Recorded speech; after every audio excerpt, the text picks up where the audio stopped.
There's no need to repeat grim statistics. The police officer knows his chances for survival have narrowed. To defeat these increasing odds, it is up to the individual officer and his department to prepare. Prepare literally for survival. 1 Adam, silent alarm, bank of A Levy, 5th and A Adam. Unit 2 Adam and 3 Adam, backup 1 Adam. 1 Adam, 10-4. The approach is critical. Now, training and experience will tell.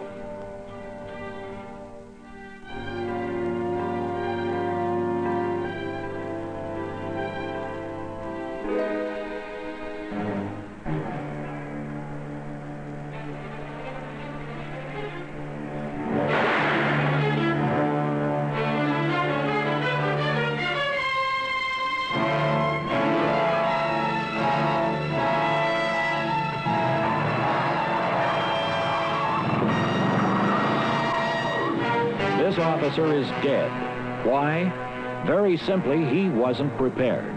Let's take it back to when the officer received the call and see what he could have done and survived.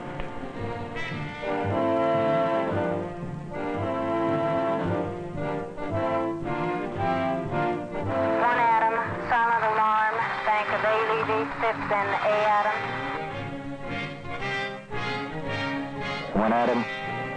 ETA is about 1 minute. Requesting location of backup. 10-4, 1 Adam. Units 2 Adam and 3 Adam backup. 2 Adam approaching from the east on B Street. 3 Adam from the south on Oxnard Boulevard.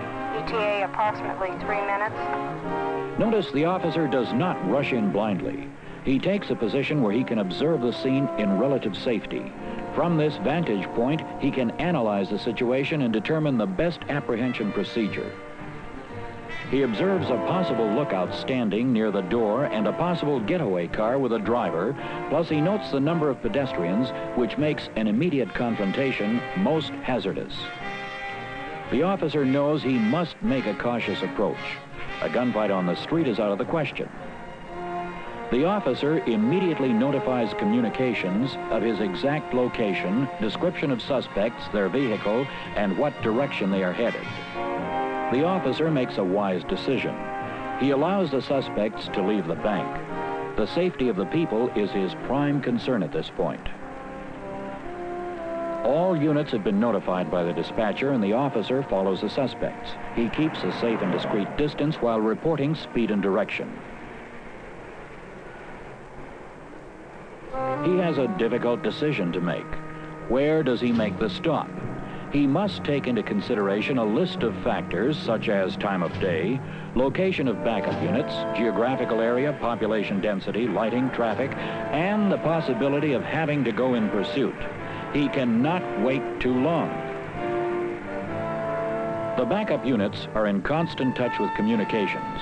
Once they've received instructions from 1A, they proceed to close in. The officer must be prepared in advance for immediate action prior to the stop. He releases his shotgun, places the public address mic on the floorboard, and has the radio mic on the seat. The location for the stop has been selected by 1A and communications notified. He uses the red lights and siren at the right time. In close, it surprises and gives the officer a psychological edge. Unable to react, the suspects stop. Note the position and angle of the police vehicle. Once the officer is in position, he takes total command of the situation. His physical advantage is his placement behind the door with the engine block between him and the suspect's vehicle. From this vantage position, he can take offensive action if necessary, yet is as protected as possible.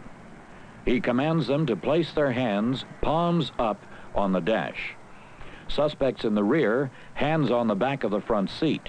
Driver very slowly turns off the engine and drops the keys out the window.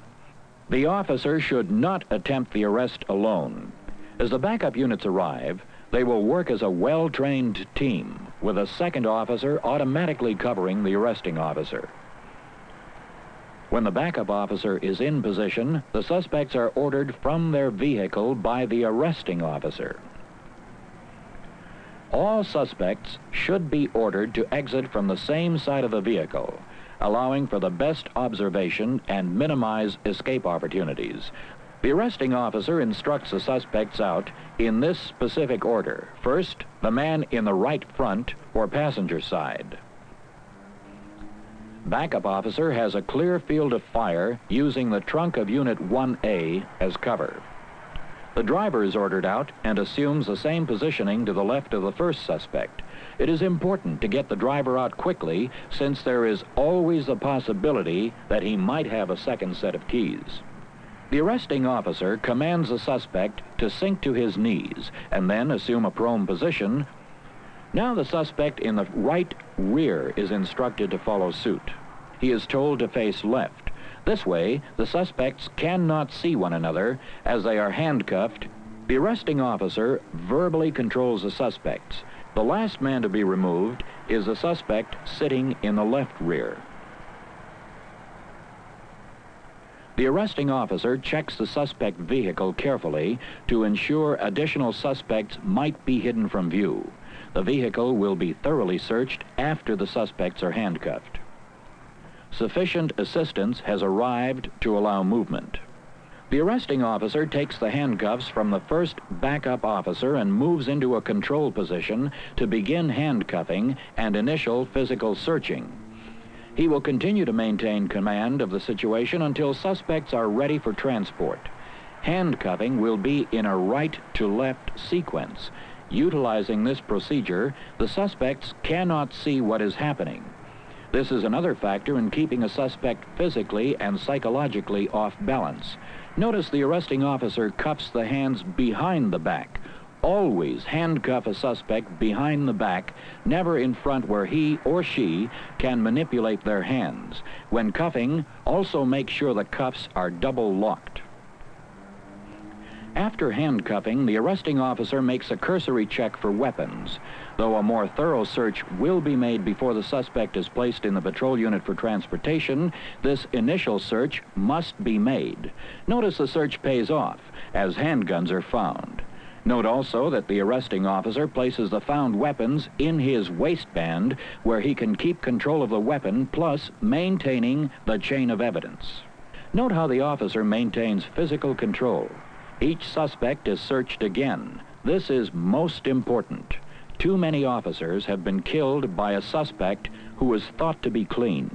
Using established procedures, the apprehension is completed with a minimum of danger.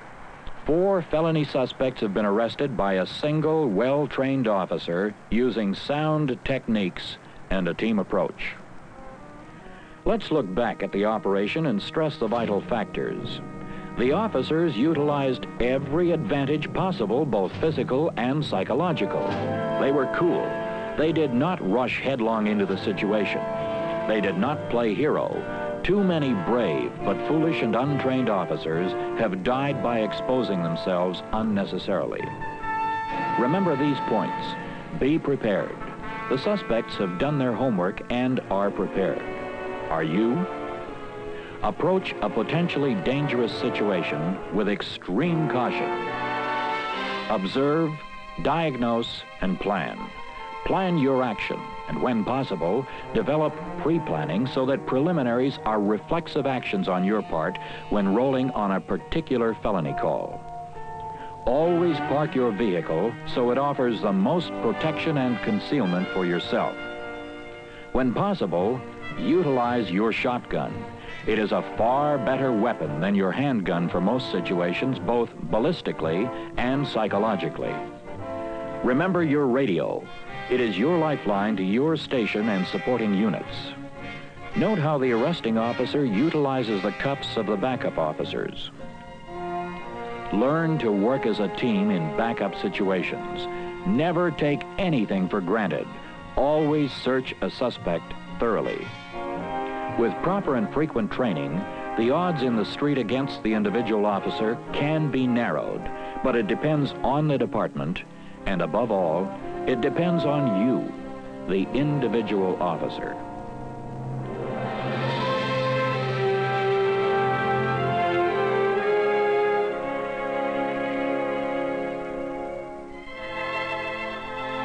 This officer survived because he knew his job and performed it well.